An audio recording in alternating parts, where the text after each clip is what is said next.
All right, guys, welcome back to episode 109 of the We Talk Money Show. Today, we're going to be diving into the housing market. Is this thing going to crash, or is it just going to stabilize and stay weird? Also, we've got tech that's breaking out big right now. Is that a good way to say it? I love it. Is this housing market going to stay weird? Yeah, it's a very strange situation we got going on. Also, we got big tech that's kind of propping the markets up, right? The NASDAQ's ripping. Yeah. Right? If we take a look at the charts here, you can see NASDAQ has been showing relative strength actually over Bitcoin over the last month. And as of today, we've had a big breakout above multi-month resistance. And I want to obviously dive into some details with you guys, but it looks like it's really just a couple of like large cap that's driving those gains where like small cap is still kind of weak. That's right. NVIDIA, the honey badger stock. NVIDIA don't care. It's going up every day right now. Yeah, what's happening? I mean, that's the most undervalued stock in the market right now, I think, right? So undervalued. Approaching its all-time high valuation multiple that it reached in the bubble of 2021. But Trav, AI. That's right. Google's also popping because of Sundar Pichai mentioning AI about 37,000 times. Yeah. I'm not mad at this NVIDIA situation because I own NVIDIA. So that's like, I'm cool with it, but I get what you're saying. It's definitely, the valuation is absurd. Yeah. Okay, so let's start by talking about housing. Nikki, I know you were sharing couple of links here that Zillow put out, some research. What's happening overall? What's your take on this? Yeah, so overall, a lot of people have been in the more recent past predicting this housing crash that we were going to see. Kind of started last year when we started to hear about it. And I talked about on a different podcast, a previous show, how the worst case scenario, we're kind of in it right now. It's high interest rates with housing prices that aren't really budging, which is not good, and low inventory levels with demand kind of staying put. And that's exactly what we're seeing right now in the housing market. So low inventory, housing prices are kind of bifurcated, right? Like I was looking at this Home Zillow value index, which is showing like year over year either losses or gains. And you've got markets like Miami, Florida, Richmond, Virginia, Oklahoma City, Connecticut, Montana, like places that are up like 3, 4, 5, 6%. And then at the bottom level, actually, Austin is down the largest with San Francisco, San Jose, Seattle, Sacramento. Like a lot of the hottest markets from 2020 are down the biggest, down 5 to 10%.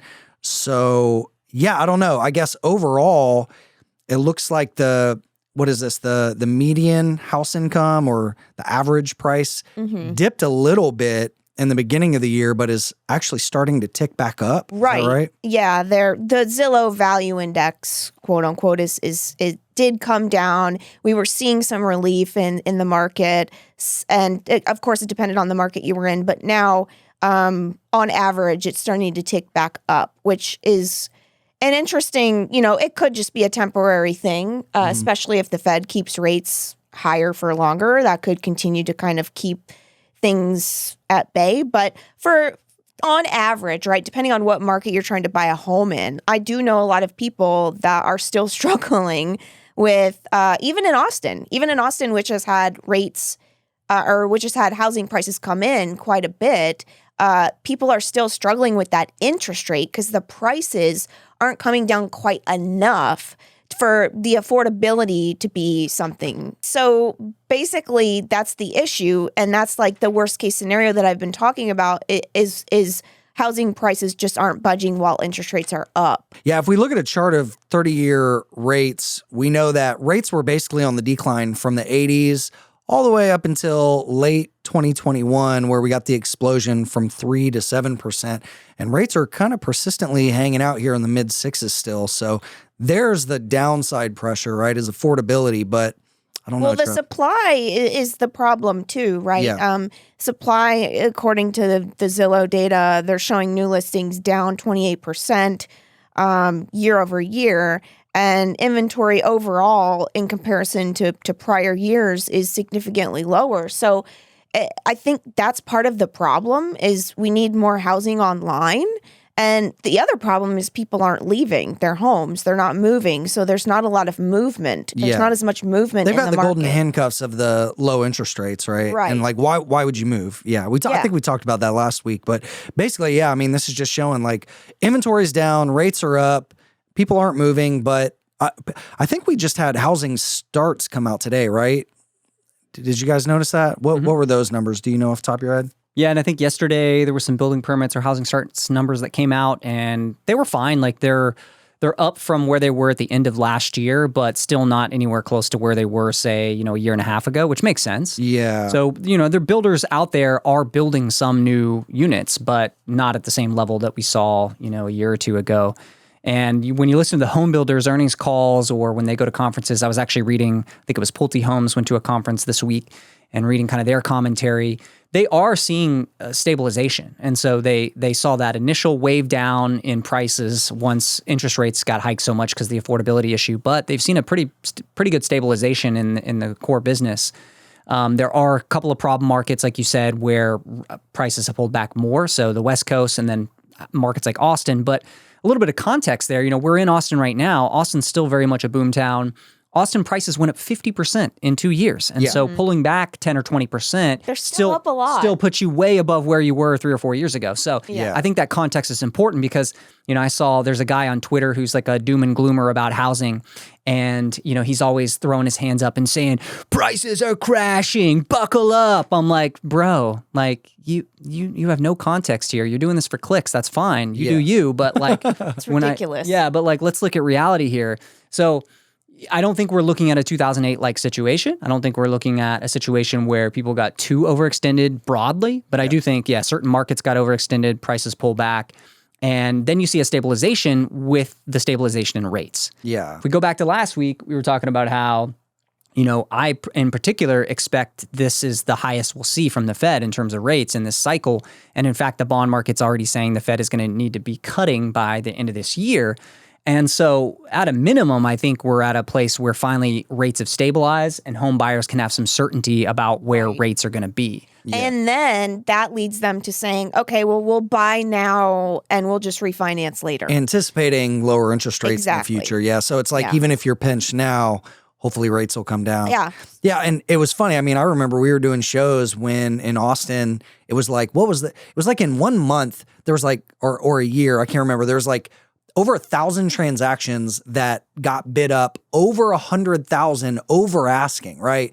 And we have a buddy that bid $500K over asking on a $2 million property. And I was like, what are you doing? He's like, I want the damn house. I don't want to miss it. So, I mean, when you have things that go parabolic like that, that's where, you're going to get a pullback. And like you said, I mean, a 10 to 20% dip after a 50% rise in a year or two, like, that's expected.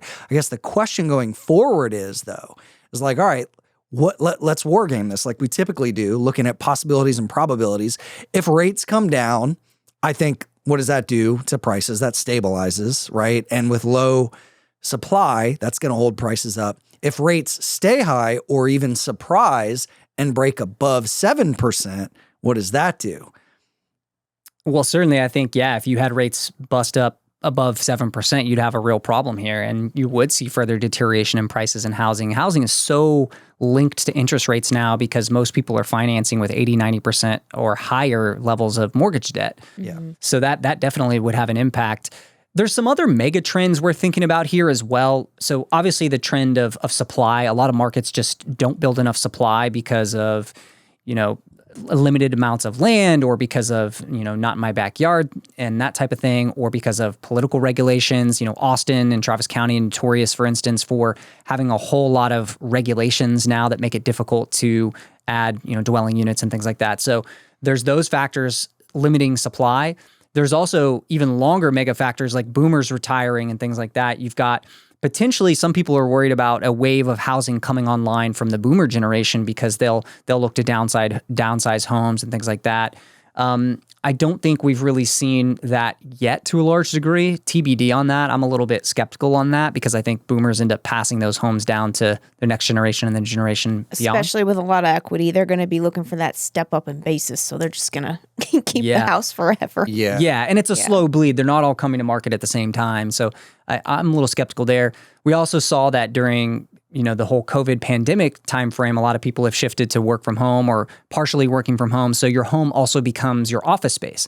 So you want more space. You want to own a home. You want to have, that stability there, and you want to utilize that property for multiple uses. And so homes become even more important assets. And so that's sort of a flip side argument there that you'll continue to see high demand. So yeah, I mean, there's a lot to think about there, but certainly I think, what we've seen so far this year does suggest that we're at least getting to a stabilization point. But yeah, if you had a negative, nasty surprise in inflation and rates, then all bets are off. Yeah. And taking a look here at the Fed watch, it does look like the market is still pricing in stable rates through September and then falling through and back into the threes early next year. So do you agree with that, or do you think that's off base? Back into the threes early next year. Mm-hmm. I actually agree. Okay. I actually do agree. And it's the same reasons or the same basic line of thinking that I kind of laid out over the last couple of weeks, which is that CPI, official inflation data, destined to come down because of OER. And also, what's OER again? Owner's equivalent rent, the measure of rent prices used in CPI, largest component of CPI. So I think we'll be seeing a CPI printing in the 3 range by probably September, October, maybe around that time frame or so. And then what's the Fed going to do? Are they going to really try to stay so aggressive and look stupid at 5.25 when CPI is printing 3? True. Also, the probabilities of recession rising, that also could put some pressure on rates. So yeah, I think that would be even a 3% level, I don't think would be terrible. It's still above where we had when we were at, 0 to 1% rates, essentially when we were at near zero rates for so long. 2 to 3% would still be well above that. It would be more in line with long-term inflation. It would give homeowners the opportunity to be at around a maybe 5% mortgage rate or so on average. Not bad. Not a terrible place to be. Mm-hmm. Seems like be a pretty stable area to be. Yeah, I agree with that. Okay. Let's take a look at the markets, and then I've got some questions for you guys on the recession front. So if we look at the NASDAQ, obviously we've got a breakout, right? Last week we broke above kind of that key 13K range. Today we're seeing acceleration of the trend. But when we look at large cap and small cap, so when we look at the S&P 500, this is trailing by quite a bit, still hasn't broke multi-year resistance. It's getting closer to it, and the NASDAQ could pull this up. And then, small cap on the Russell has just gotten really clobbered. But looking at a couple of headlines here. So Home Depot had a huge earnings disappointment, right? Target seeing 500 million negative impact shrink or whatever. There's definitely some deflationary, recessionary stuff that we're seeing out there. Meanwhile, stocks are still grinding higher. Is this a bull trap? And when you zoom out and you look at the much bigger monthly chart on the NASDAQ, this is either going to be a V-bottom recovery or, as we talked about last week, we're at kind of this key retracement zone where right now we're at that 50% pullback level. Is this going to be a lower high for an extended bear market into next year? I think that's the big question, right? And a lot of people look at Home Depot and Lowe's as kind of a bellwether for spending and the consumer, I think. Correct me if I'm wrong, but what do you guys make of the Home Depot earnings and all that other, I guess, the deflationary side or the recessionary side of the equation? I do want to mention on the Home Depot side of things, I think it's important to remember, and people say Home Depot is a big gauge of the economy because housing is the economy, quote unquote, right? But I think we need to remember that we just went through a 2-year pandemic situation where people went gangbusters renovating their homes and pulling forward a lot of housing things. So basically people were doing projects that they would have put off, but it just accelerated all that? Projects that maybe would have taken them over the next 5 years to do. They had the cash they had the stimulus, they had the cash from saving money from not going out. So they took the money and they just accelerated these renovations and projects in a very short period of time. So I think that that's important context to this whole situation. That's just my opinion, that I think we need to pay attention to. So don't go straight to Home Depot had a bad quarter. Home Depot's going to see negative revenue growth this year. Recession, bad things. Housing market's terrible. I think that you got to have that context of what we just went through to understand that, that pull forward is a thing that we need to consider. So I don't know, Trav, do you agree with that? Totally. Yeah, I think Home Depot, they've had like 40 billion of annual sales added in the last 2 to 3 years. So some pullback similar to what we saw with other pandemic affected companies and stocks was to be anticipated. In fact, I was actually kind of surprised that Home Depot hadn't seen a bigger impact on sales in prior quarters, including last year. Like last year, it was still kind of chugging along, putting up positive comparable store sales, even though we knew the housing market was cooling. I was pretty surprised, but it takes a while for projects to get finished and things like that. And so Home Depot may be even more lagged than some of the other housing related stocks. And yeah, Home Depot recently in this most recent quarter says comparable store sales down about 4.5%. Not a disaster. They are expecting sales to be down this year, but again, they had a huge pull forward, like you said. I'd be interested to get your thoughts, since you're the retail expert, on Target's results, though. I hadn't really looked at that one as closely as you had. Yeah, so Target, you mentioned the shrink. Basically, they mentioned in a filing how over the past 2 years, basically pandemic years, they've noticed an increase in theft, organized theft, basically. So that I searched through the different reports going back, to like 2015. This didn't get mentioned until recently. So this really is kind of a newer thing for them. It's a bigger problem. In terms of how big of a problem it is. Yes, I searched through the filings, couldn't find anything until, last year. 2022 was basically when it was a big deal. They lost like $600 million from theft. This year they're projecting, I think, $500 million, if I have that correct. So a little bit better than last year, but still not good. That's crazy. And so it's a big problem. And my take on the Target earnings is that, yeah, they're seeing softness in the consumer for sure, but Target is a very, very consumer discretionary type of place.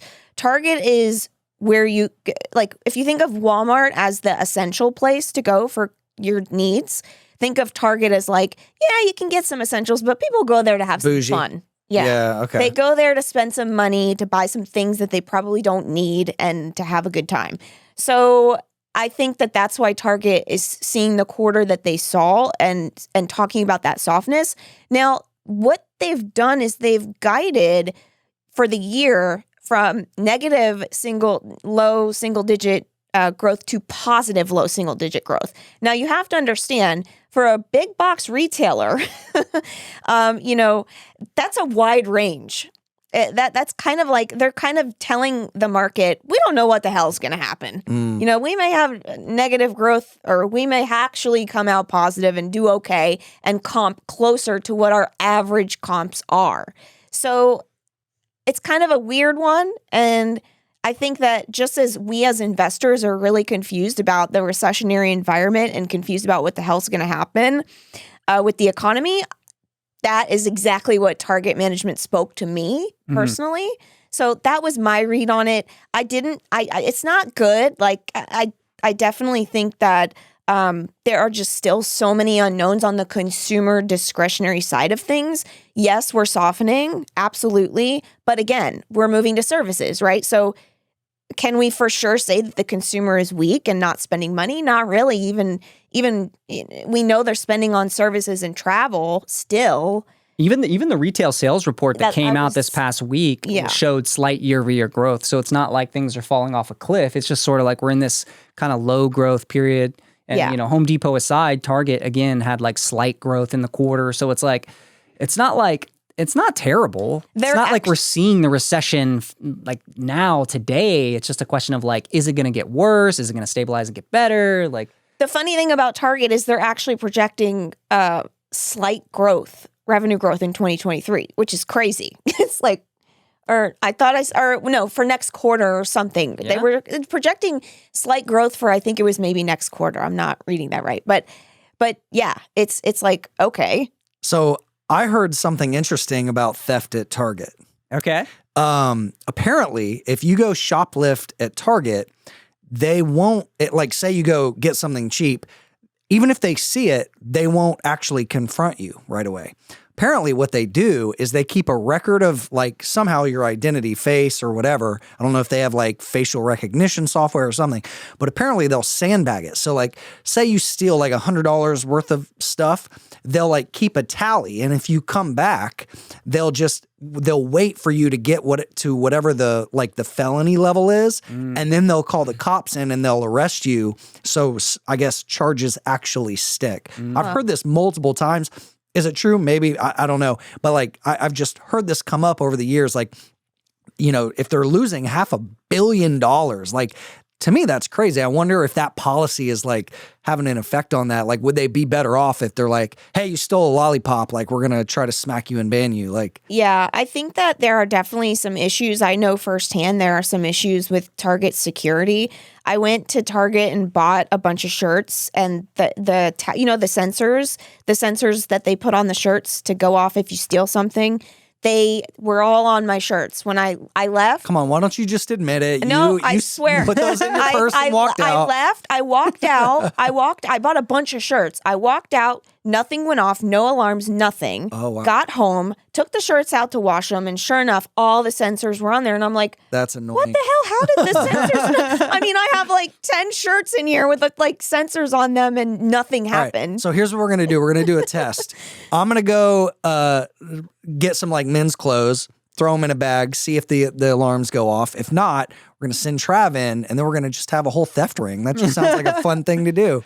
Until we got to keep it below that felony threshold. These organized theft rings, though, are apparently a real problem now, at least in certain areas. How does that work? I know San Francisco, a bunch of stores are leaving, and they're even in what is it, Walgreens or something? They have locks on all of the stuff where somebody has to come and I guess guide you through the store. Yep. That's crazy. So yeah, do you know anything about these theft rings? What that looks like? I mean, we've all seen the news reports and videos and things on Twitter. I'm not an expert on that, but it's curious for sure. It does seem like there's been a rise of them. COVID definitely. I mean, people being able to wear masks probably didn't help the situation. And then you also have certain states becoming more liberal on crime and police budgets having less funding to go after petty thefts and things like that. So, man, we're gonna have a great comment section. This thing's gonna get politically lit. I hope so. I mean, look, I have a buddy, a good friend of mine, who just left the police force because he was over it. He's like, dude, we're hated, and we, the whole defund movement, and it's it's becoming a terrible job that nobody smart wants to do anymore. I mean, would you want to be a cop? Hell no. I wouldn't. I'd be a fireman. I mean, who hates firemen? I feel true. if your options are cop or fireman all day. Or EMT. And you get to work out half the day. Yeah. You're just in there pumping iron, playing Cooking pickleball. food. Yeah. Cooking food, Yeah. chilling. Yep. Well, I have that's a several people in my risky job, family though. that were firemen or are firemen, and a lot of times they can have second jobs and do side hustles and have plenty of time to do it. Seems like a pretty sweet gig. Yeah. Yeah, except for risking your life. But Yeah, that whole thing. That 1% of the time when you That might part. actually die. Yeah, running into fires and seeing all the car wrecks and mad stuff. respect. Yeah. Yeah. All right, we talked about housing. We talked about the markets a little bit.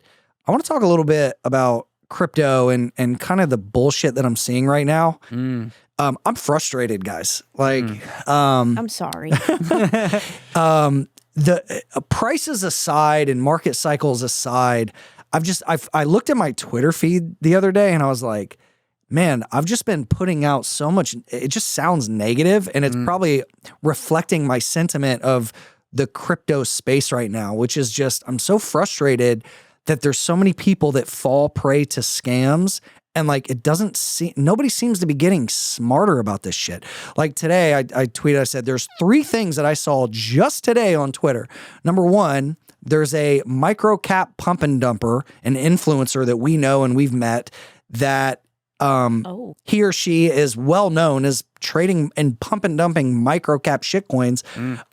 They had to publicly apologize because they got caught rug pulling a meme coin that they were pumping, and apparently they're refunding followers. I don't know, it's stupid. But in each of these cases, I go in like the Twitter replies and the comment sections on videos, and they have so many cult followers that come to their defense that are people that got scammed that are like, oh, thank you for the refund. You know, oh my God, we trust you. It's like, guys, this person is a scammer. They're known for doing this over and over. The second example, there's one of the largest crypto YouTubers just created a shitcoin and then publicly dumped and then was tweeting explaining why they're dumping on their followers. Oh, man. Again, in the comment section, thank you for being so transparent. And I'm like, okay. And then the third thing is there's a well-known cult leader of a shitcoin that's out there that is basically making excuses for why their latest project isn't currently working. And again, comment section just flooded with cult followers. And a few days ago, I went on this rant and just explained how, like, in every market cycle, there's a new group of people that come in and are the sheep. And charlatans know this. And they'll go out there and they'll create blatant scams and they'll take money without remorse. And what happens that I've noticed, though, is the people that lose money, they're not mad. Maybe publicly or privately they're mad, but publicly, they actually defend the scammer to justify their own actions, right? So they don't look embarrassed publicly. I think that's what's happening. And I'm just over it. I don't know if I'm going to turn into like the anti-scam guy or have to do a bunch of videos. And I try not to mention anybody by name. I don't know. I don't like picking fights with people. If people want to fall prey to scams and they want to go this route, fine. And there's a few people in the crypto space that will name names and go out and like expose people. That's really just never been my shtick, but I don't know, man. I'm starting to get so annoyed that I'm like, maybe I need to do that. I don't know. Oh. That's my little rant. Yeah, that's a tough one, especially in that space. Yeah, because people that are going to learn, they're going to learn. But people that aren't going to learn, they're going to continue to lose and chase the next get rich quick scheme until they run out of money and then they're taken out of the game forever. I don't think doing that is actually going to really help anybody. All you can do is like point out the scams when you see them. Like if you see a crypto YouTuber has a coin or some project or something, you could maybe like address the project, but don't address the person. Yeah. I've just seen people do that. And it's like, I don't think anybody's influenced. It's kind of like politics, right? Like you can be the hardest right or the hardest left person and you can shout to the rooftops, but you're probably not changing anybody's mind. Well, that's cult mentality. Yeah.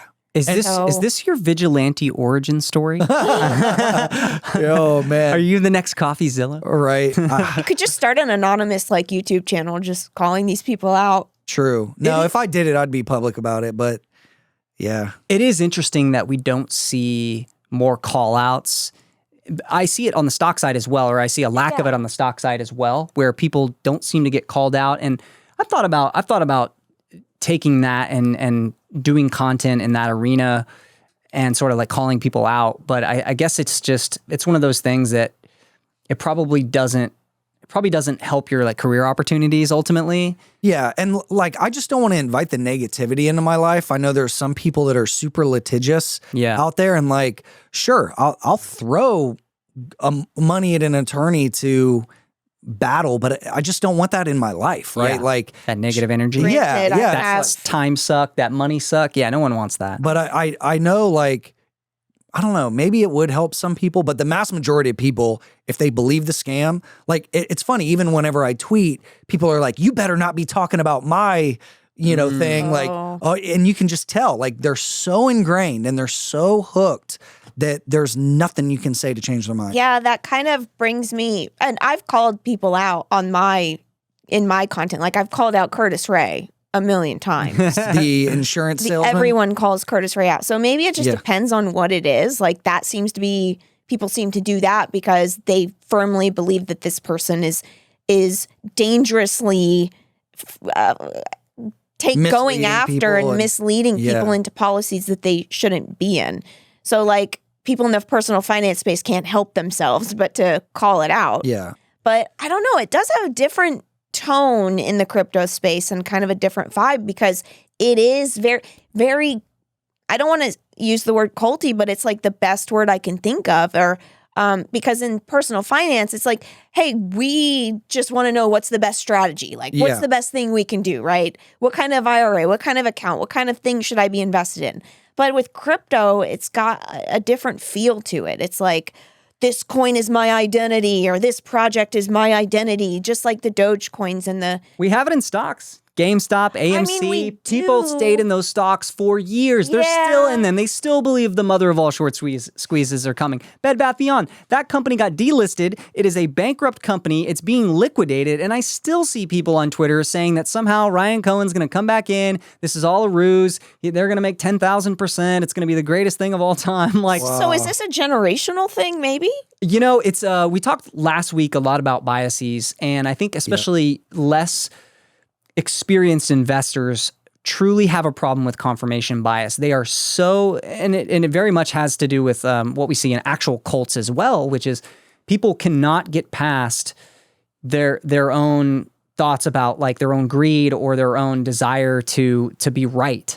And so they don't look at things from a neutral point of view, or they don't look at things from an objective point of view. And so they get wrapped up and they get, you know, they only see things that they want to see. They don't see things that disconfirm what their beliefs are. Yeah. That's true. Okay, so I guess one way that I could get over my frustration is just to talk to the people that watch this show and listen to the podcast. I guess a couple of things I would say on the crypto side, and maybe you guys chime in on the stock side. A couple of themes to stay away from are people that publicly post trades for micro cap shitcoins. The only reason they're doing that is because they're in ahead of you and they're posting the trade, trying to get you into it. So you basically drive the price higher so they can sell and use you as exit liquidity. Number two, any crypto YouTubers out there that are talking about a coin or a project, find out if they're being paid to talk about that coin or that project. Ding, ding, Oftentimes they are, and that's a conflict of interest. And as Kim Kardashian knows, you'll get sued if you do that and you don't disclose payment. And even if you do disclose, it's just a shitty thing. Like, don't do it. What else? Yeah, anybody that seems like a narcissistic sociopath that creates a coin and calls him or herself the god of whatever and portrays cult leader-like personality traits, probably want to stay away from those people because they fall the hardest and their projects implode. Those are kind of the three major ones that I see. What about you guys on the stock side? Fun fact, Taylor Swift avoided the FTX thing and like promoting them. Yeah. Did you hear about that? Yeah. She. I wonder if it was her that actually asked. Like, I mean, probably is this an unregistered security? she was like, guided, she's I'm probably sure. got a good attorney. Yeah. Got the right team. But to how her did credit, Kim Kardashian not have a good enough attorney to be able to tell her not to promote whatever crap ETH coin Max, that she promoted in her story, in her Instagram? Yeah, I don't know. I mean, isn't she just a perpetual just promoter wild. about shit? Yeah. What's crazy though is that, you know, the Kardashians have pretty big brands that do big numbers. And so it even surprised me back then, before we saw it all collapse, that she was going to be promoting a small no-name project or a small project that had a small probability of succeeding. Like, I think she only got paid a few $100,000 too. Like, I'm like, why are you doing this? Why are you doing this for 50 grand, 100 grand, 200 grand, 500 grand? Like, you've got tens of millions, potentially hundreds of millions of dollars on the line in your other brands. Why are you promoting shitcoins? Bad risk to reward, Kim K. well, it's kind of like what happened with Logan Paul and his scam NFT game or whatever. Like, he has other really profitable things. Why do you need to go destroy trust with all of your followers and rug pull them multiple times? Like, that was a really interesting case study there. It just blows my mind that, like, after so many examples of celebrity after celebrity getting sued for the same thing, they just keep doing it. Yeah. I think on the stock side, everything you've said translates over. Yeah. You know, there are pump and dumpers in stocks that are out. Look at the market cap of the coin that these people the market caps that these people are peddling, right? If it's smaller market caps, low float stocks, stuff like that, penny stocks, of course, be aware of that. But a lot of it translates. Any stories that are almost too good to believe almost every single time are going to be, if not scams, then places you don't want to invest. Yeah. And look, we're all going to be wrong about investments, particularly in stocks or crypto. We're going to take bad trades, like even the people who are above board, right? Even us, like even the best investors of all time, Warren Buffett, like we still miss. We're not all going to be 100% accurate. None of us are going to be 100% accurate over time. Yep. So it's okay to have trades that don't work out.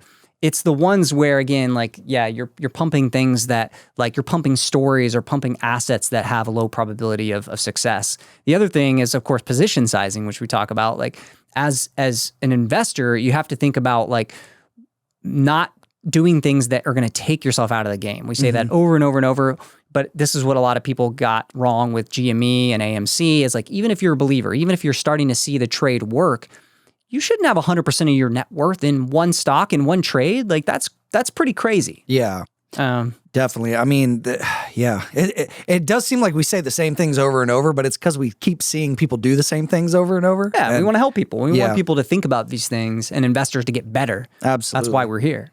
So we had some good questions and comments from last week's show where we talked about like biases and different kind of mental games. And we got a couple of good questions and different topics that came in. The first one was, how do you deal with like the psychological impact of debt? Like how do you cope with feeling the weight of debt and like getting out from under it? I thought that would be a good topic to kind of kick around. So some people, when it comes to their debt, they have like connections to it. It reminds them of like a bad part of their life, or like someone that goes through a divorce. I know someone that went through a divorce. She had credit card debt and she had a few different cards, and she just wanted to pay off the card that was from the divorce because it just reminded her of all of the junk that came with that. Even though the other cards maybe had like higher interest rates and she should have maybe mathematically been paying other debts first, she went for the divorce one. And so some people do kind of connect with debt in a certain way, but that's probably the smaller percentage of people. I think for most people, it starts with understanding the debt. Like a lot of people are in debt, but they don't know why or how it got to where it is. And that's because as we all understand compound interest working for us, right? We earn 10% a year over 30 years. We're going to be millionaires, blah, blah, blah. We understand that, but we don't quite talk as much about how compound interest can work against us. So if you are in debt and you've got interest rates ranging from 10% all the way up to 30%, if you have a rewards credit card, interest rates can get up to like 27%. It's crazy. Which is effing nuts, right? And so if you think of it in the opposite way and how compound interest works against you, it makes more sense. And it's like, oh yeah, no wonder I've been paying on this student loan for 10 years and the balance hasn't gone down. Or, oh yeah, no wonder why I can't get this credit card balance down because I'm barely covering the interest and it's just continuing to compound against me. And I think once people kind of understand how debt works and how compound interest works against you in the same way it works for you, then that's when it clicks. And it's like, okay, then you get a little more comfortable with, okay, formulating a plan. Here's how many years or months this debt's going to take me to pay off if I do this. So, there are calculators you can use to kind of play around with that. But a lot of people don't even know how long it's going to take them to pay off their debts. They have no idea. And I think some people probably just feel hopeless, right? Like they just see that number is something that's so big that they'll never get out from under. I had this in my early 20s. Like I made a dumb decision in the last housing boom where I bought a house, prices were going up. I was like, oh man, I got like 50 or 100K in equity. And I bought the house in like the mid 2s. It went up over 3. And then in 6 months, it was worth like 150. Like when the Florida housing market crashed. And I'm like, okay, I'm either going to have to figure out a way to come up with 6 figures to pay off this negative equity, or I can just like give it back to the bank, right? And like facing that was like, it challenged my identity. I'm like, I'm somebody that has good credit. I'm somebody that makes good money. Like, am I going to be that person that has a foreclosure? And I was like, yeah, I'm going to bite that bullet, and I'm going to take that on and not identify as somebody that's like irresponsible with money. But here's the situation that was somewhat out of my control. I made stupid decisions that led to it, but I'm not going to let this affect my mental game going forward. Let's take the hit and move on, right? So I guess if you go through a bankruptcy or a foreclosure, that can almost be like a clean slate to start from. But if you're trying to maintain that good credit score or not go down the spiral, it's like, yeah, I can see how people would struggle with that and like just feel the weight and the burden of that over time. A lot of it depends on how much debt you're in. Like for some people, bankruptcy might be the only way out. Yeah. It might be the only sensible way out, depending on what you've done and depending on how much money you make. But a lot of people can't even do that because they make too much money. So it's just, you just have to really get disciplined. Like if you really, truly want to be free of that debt, it's like anything else that you want in life. You have to work hard for it. And you are going to have to maybe make sacrifices, which sucks. But imagine what that extra cash will, like it can compound just as it's compounding against you. That extra money that you can put towards a debt can compound for you, by getting that principal paid down, and just that can work. So well said. All right. One more question, then we'll wrap it up. I know we got to go soon. How do you think your life would change if you suddenly won the lottery or had another big like exit? I'd play a hell of a lot more pickleball. You can do that. No, now. I'm just. Would you try to become like pro level? Would you like work at it every day and actually like, see where you could go with it? I don't even know if my body would let me play any more pickleball, but no. Honestly, my life wouldn't change a whole lot. I feel like I kind of do what I want. And, maybe I would do definitely more. I would probably rescue more dogs, start a dog rescue sanctuary. I don't know. What about you? It's a tough question. Yeah, I mean, I think if we're talking Powerball money, if we're talking, It's like 500 million. 500, yeah, 500 million. I mean, it opens up every single possibility. I mean, I feel very blessed now to have gotten to a point in my life where I feel like I have my needs taken care of. Yeah. But 500 million, that allows like a whole world of possibilities, whether that's, flying private and opening up, a philanthropic organization, opening up my own investment firm and investing in passion projects. I would love to own a pickleball team, Yeah, same. There's things like that I think that would be really fun. Yeah. I don't know how much actual like utility or happiness they would add to my life, because people do say like after a certain level of wealth you kind of peak out, and it's not the financial stuff that really makes you happy, and I feel pretty blessed already. But again, yeah, it would definitely open up some pretty cool things, like cool life experiences that are maybe a little bit out of reach now. But I think I would definitely look to do like some big passion projects, and then do a lot of giving and a lot of philanthropy type of stuff. Yeah. Makes sense. I think the biggest thing is like the ultimate goal is like flying private all the time. I love doing that, and like that'd be cool to just.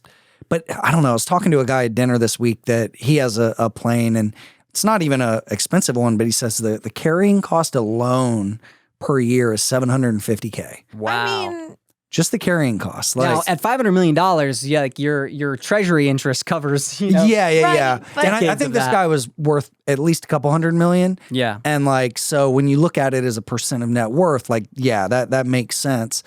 But yeah, I mean, and for me, like, we still travel a lot. So like, I think right now it would be worth it, like to do that. I don't know. I feel like I would like just trust the commercial plane more. Like I would just rather fly first class on a commercial. Well, look, there's a big difference between a Cessna and like a G50 or I something. don't know. True, Small yeah, planes freak G5. me out. G5, yeah, Whatever like those things are, yeah. yeah, Or like you'd want to make sure it's maintained really well. Yeah. And Well, I know a private pilot here that flies for, what is it, NetJet, and like I was asking him like, hey man, is it like, what's the difference in safety? Like between, like a commercial, a 737 or like a whatever, like a jet, not a prop plane. It's like very little difference on that level. When you go to a Cessna or something like that, the risk actually goes through the roof. I didn't realize how much riskier it is because you hear about how safe flight actually is, but not with those small planes. Those things crash a lot. I'm okay. I'm all set on that. Do you have a big purchase that you would make, like a vacation home or something like a luxury product or anything? Absolutely. A Vail ski chalet. Oh, I mean, we could do that now, but I don't know. Yeah. Yeah, but right now it's a place that you're going to use on average 2 to 3 weeks a year. I don't know. I'm just not going to going to rent be Airbnb. 2 to 3 weeks. It'll be months. Okay. I don't know. Cool. I like ski life, but like, dude, ski towns, I get bored after a but week you or got to two. remember, summer in Vail is gorgeous. Or maybe Aspen. Maybe I would go Aspen. All right. Well, we'll have to definitely bounce a little around. more We are going to go ski in Japan this year, so we'll check that out and see how that compares. Cool. Yeah. All right. What would you buy then? Would there be what about a beach house or a mountain house? I don't know. I like not subscribe to rent luxury by utility. Like, does. I just that makes sense. why like that. why buy like a $20 million mansion on the beach when for a couple grand a night you could experience a buffet of Airbnbs around the world? I mean, you make a great point. Yeah. I just can't I'm like, like, we've got our legacy property and stuff like that, but I just rent luxury, man. Travel. Yeah. Check out a bunch of different places. Why not? Yeah. I'm not mad at it. Just got to plan ahead, But if you had lottery money, I guess you could find probably a pretty sick rental for 10 grand a night in almost anywhere you want if you're willing to pay that amount of money. True. Very Absolutely. true. Yeah. All right, guys. We've got the stock market that's at a key level. We got Bitcoin that's trailing but bouncing off the 100-period moving average. The trade that I mentioned last week actually came within like a few cents of my stop, but is also bouncing, which was Render. This is actually up pretty big today. Like it's pushing 20%. So your stop held. Yep. Yeah, my stop held. It didn't break this pivot low that we were talking about last week. Let that be a lesson, everybody. So I'm actually in the green now, so that's pretty interesting.